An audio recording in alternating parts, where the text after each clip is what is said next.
Happy Easter, everybody. So, you probably realise we've not done a video for quite some time. Last video we did was Thailand, and if I'm honest, probably a bit disappointed. I was going to do loads and loads of videos when I got over there, but we didn't do. I made the decision when I got there. We've not been on holiday for 9 years, so I thought, sod it, well, let's just do the holiday and let's just enjoy ourselves. Walking around with a video camera is pretty daunting, really. Walking in bars and restaurants and doing reviews, and I just kind of wanted to enjoy myself for the first time in a long time. So, but in hindsight, I wish I'd have done more videos capturing the place. Absolutely amazing place, absolutely amazing. Kind of changed my thought patterns, really. So, I've not decided what the title's going to be on this video, but it's going to be something on the lines of, are we bored of Spain? Should we move? And I know some family and friends will be absolutely gobsmacked to hear that. I'll talk about it towards, in a bit, but I'll explain the rationale as to where we're at this moment in time. Are we bored of Spain? Well, I can only speak for myself. I can't speak for Gail, but I am actually. However, I can hear my family, like I say, and friends saying, oh, grass is always greener and you're never happy and you're always ready to move on, etc. And truth of the matter is, it's probably about right, actually. I do get bored pretty quickly. But you've also got to apply the rational side of it and think, what's the common sense approach? So just to give you a bit of background, and I think I have touched on this on previous videos, when I fell in love with Spain when I was about 11, 12 years of age, my mother and father split up and my grandparents took my mother and myself and my cousin to Tenerife. I'm guessing I was about 9, 10 years of age then. Then I went to Sacoma in Mallorca with my mum and my stepfather, and that really, I fell in love. I just fell in love with the whole, at night time, the Spanish people, the way of life, the hustle and bustle, the night time, the tapas and the whole weather. It just absolutely grabbed me. And then I went to Santa Ponza with my dad pretty much after that with his wife at the time. And again, it just cemented. I remember ringing my mum up and saying, I'm not coming back. I mean, I think I was about 13, 14. And from then on, I was telling everybody at school, I'm moving to Spain. I'm moving to Spain. So everybody knew that I was always going to move to Spain. It wasn't up for negotiation. And then when I was 40, we did it. So one of the conversations, the first conversation we had with my wife, Gail, was when we met, was, listen, you need to know that I've got a plan that I'm moving to Spain and it's not up for negotiation. I will be pulling it off. And we decided to wait, I think something like 14 years, something like that, to make sure that everything was sorted and that the girls were set up in England first of all. And financially, it worked out well. We was able to pay the house off here, so we came over with no mortgage. So it worked out really, really well. And for 9 years, the first few years was the hardest period of our lives, without a shadow of a doubt, trying to set up your network business. How do you earn money? Who do you hang around with? What's your network like, etc. All those types of things. Making a lot of mistakes. First 2 years was an absolute nightmare, but I think after that, once you kind of get your rhythm and build your network up, then I can honestly say probably the last 7 years, especially the last probably 5, has been the happiest. And I would say from a scale of 1 to 10, would you say how happy are we? I would probably say it was an average of a 9. Your car breaks down, your washing machine breaks down, those types of things happen. You may lose an animal, so you're always going to have these trials and tribulations through life. But generally speaking, we've been really, really happy.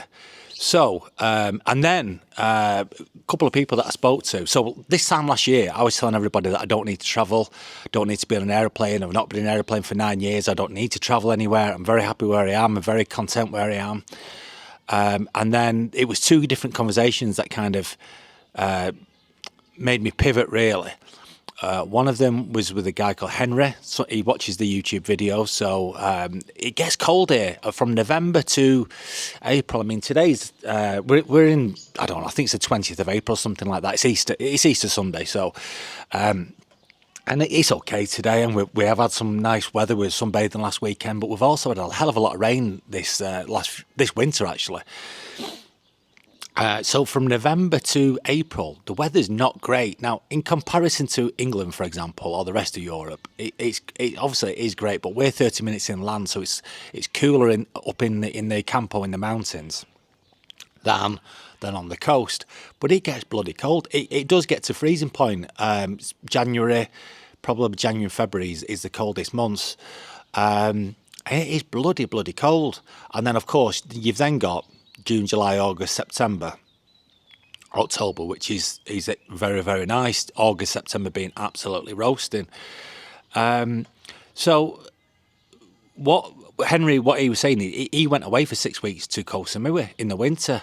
And I just thought, to get away from the sun. And when I Googled it, did a bit of research, Koh Samui in February is 30 degrees. So I thought, get away for a couple of weeks, get a bit of better weather, happy days. And the more and more I Googled it, the more I became absolutely obsessed with the idea of going on holiday to Thailand. And then another conversation I had with a friend who travels around the world, goes to Argentina, and he's lived in Mexico, and he's been to the East, and he's travelled everywhere. And he was like, Lee, travel's so important. And in my 20s, it was everything. I mean, at 18 years of age, I went to the Bahamas on my own. So travelling was everything. But like I say, the last 9 years here, it was all about trying to find that happiness where I'm not having the highs and the lows of life, where what you find, especially when I was in the UK, you're working your what's-its off to afford to go on holiday. You have your 2 week on holiday, you have a great time, and then you come back to that 9 till 5, and it's like yo-yo up and down, up and down. And the whole idea of moving to Spain was not having that up and down. It was about constant happiness, accepting that things happen.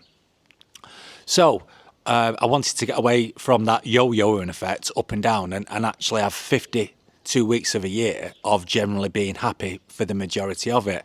And Spain has definitely, we've achieved that for sure.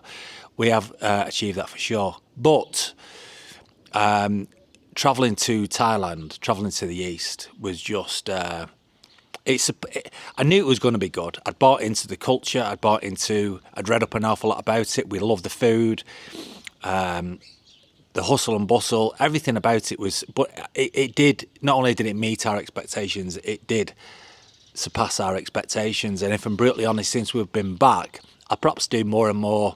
I'll do more talking about this. But because it does touch on the mindfulness aspect of it, the spiritual side of it as well, the meditation, the Buddhas, all that type of thing. I'm kind of really bought into all that now.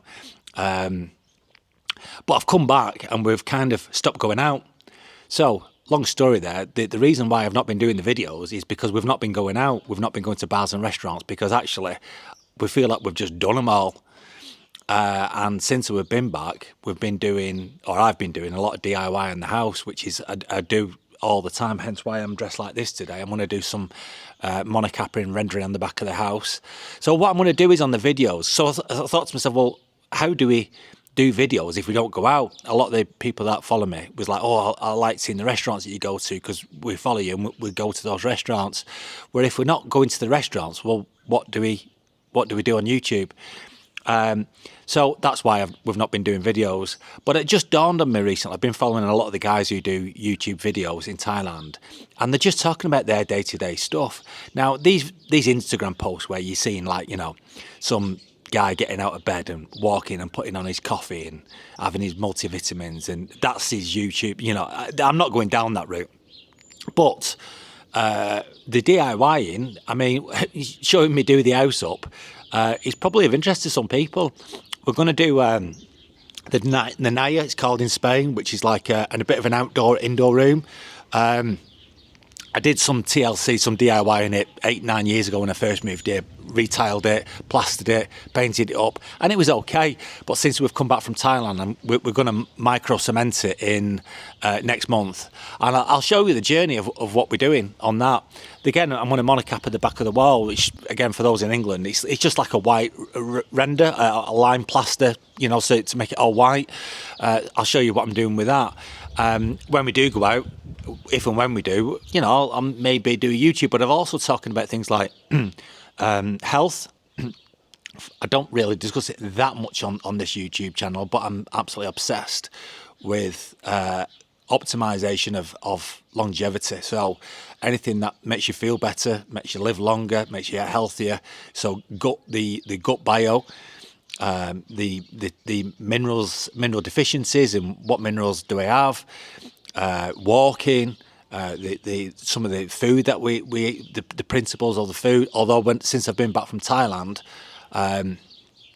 although we eat very, very healthy in Thailand, my diet's been shocking since I've been back, because I've been doing a lot of DIY and not going to the gym. But again, it's talking about those ups and downs, those peaks and troughs, and kind of getting back on that. So I think it's the travel. We'll go back to Thailand for sure. Won't be this year. It probably be about 2 years from now. But I'll make sure that I do.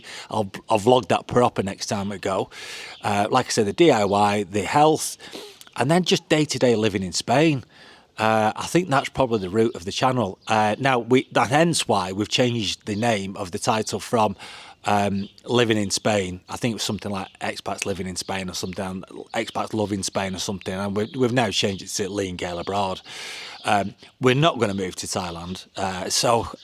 But the long-term plan, I always like to have a plan. Anyone who knows me, I have a short-term, medium, and long-term plan. I always do. 10 years from now, is having 3 months a year in Thailand, January, February, March, and use Thailand as the base. For those that don't know, Gail's father is Malaysian, and we've got that Eastern pull. We just love the food, we love that culture. So the idea of being in Thailand 3 months a year in the winter to get away from the cold here, and then use Thailand as the base to go to Malaysia, to go to Cambodia, to Vietnam, to Japan, to all these places, and then come back. Let's say you go December, January, February, or January, February, March, and then we spend the rest of our time in Spain. I'm very, very lucky and privileged, and I appreciate there's a lot of people in England, for example, who would rip the right arm off to have a place in Spain. So I'm very, very mindful of that. So I do appreciate what I've got. Spain has been absolutely everything for us, and will continue to be. It's a good base for us, but life is short, and the world is. I think it needs to be explored. I love going down new side streets, new bars, new restaurants, finding new beaches, seeing new people with different cultures.